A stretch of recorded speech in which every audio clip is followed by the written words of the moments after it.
இதுக்கு என்னதான் சார் முடிவு வரும்? இவங்க வந்து இப்போ முடியவே முடியாது. அதுக்கு அவர் ஈஸியா சொல்லிட்டு போயிட்டாரு. என் கூட அவ இணைஞ்சு வாழ்ந்தா அவ்வளவுதான், முடிஞ்சு போச்சு. நீங்க சொன்னீங்க சார், இது வந்து 1வது, 2வது கிடையாது. இது ஒரு 7வது. நெறைய பெண்கள வந்து இவர் லவ் பண்ணுவாரு.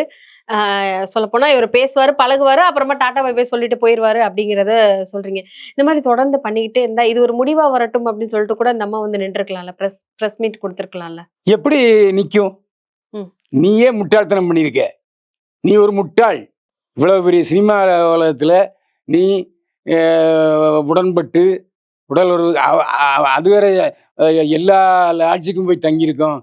பெங்களூர் போயிருக்கோம், ஹோட்டல்ஸ். வெளிநாடு போயிருக்கோம் எல்லாம் சொல்லுது. இது எந்த நம்பிக்கையில அவரை வந்து கன்சீவ் ஆச்சு?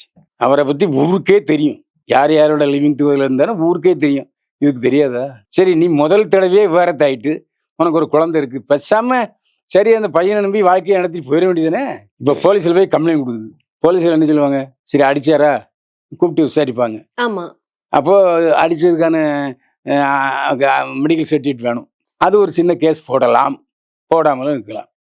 மற்றபடி அவரு முதல் மணி இருக்கும்போது 2வது மணியை கல்யாணம் பண்ணிட்டாருன்னா இப்ப கேஸ் போட முடியாது. கேஸ் போட வாய்ப்பே இல்ல. வாய்ப்பே இல்லை.